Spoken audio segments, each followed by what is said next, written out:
ડભોઈના Krishna સિનેમાને fire સેફટીને લઈને seal કરાયું। Fire સેફટીની ક્ષતિઓને પગલે સીલ કરી દેવામાં આવ્યું। કૃષ્ણ સિનેમા 4 માસ ઉપરાંત સમયથી બંધ હાલતમાં છે। રાજકોટ અગ્નિકાંડ બાદ મોડે કાર્યવાહી કરવામાં આવી છે। ફાયર સેફટી ન રાખતા મિલકત માલિકોમાં ફફડાટ વ્યાપી ગયો છે।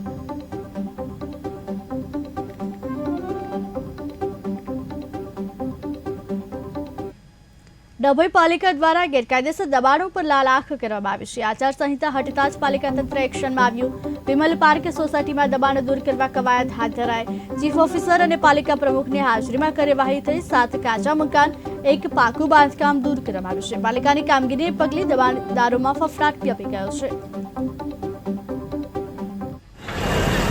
આજ રોજ ડભોઈ નગરપાલિકા દ્વારા નગરપાલિકા વિસ્તારમાં આવેલી વિમલ સોસાયટી દ્વારા જે સ્પોર્ટ્સ કોમ્પ્લેક્સની જગ્યા ઉપર કાયમી તથા હંગામી દબાણો કરેલ હતા તેને દૂર કરવાની કાર્યવાહી હાથ ધરવામાં આવેલ છે। જે અંતર્ગત લગભગ 8 થી 10 ઘરો કે જેમણે લગભગ 100 થી 200 સ્ક્વેર ફૂટ જેટલી જગ્યા એક્વાયર કરી હતી જેને ખુલ્લી કરવાની કામગીરી કરેલ છે। આ જે આંકડો કીધો 100 થી 200 સ્ક્વેર ફૂટ તેની અંતર્ગત એક ઘરે લગભગ આટલી જગ્યા એક્વાયર કરી હતી એટલે લગભગ 2000 થી 10,000 જેટલી જગ્યા દરેક ઘરની થતી હતી। આ સિવાય પણ શહેરના બીજા વિસ્તારોમાં કે જ્યાં આગળ દબાણનો પ્રશ્ન મોટો થયેલ છે તેના માટે પણ અમે આયોજન કરી રહ્યા છીએ। જેના અંતર્ગત ગઈકાલે પણ એક ડ્રાઈવ કરવામાં આવેલ હતી અને આજે પણ આ ડ્રાઈવ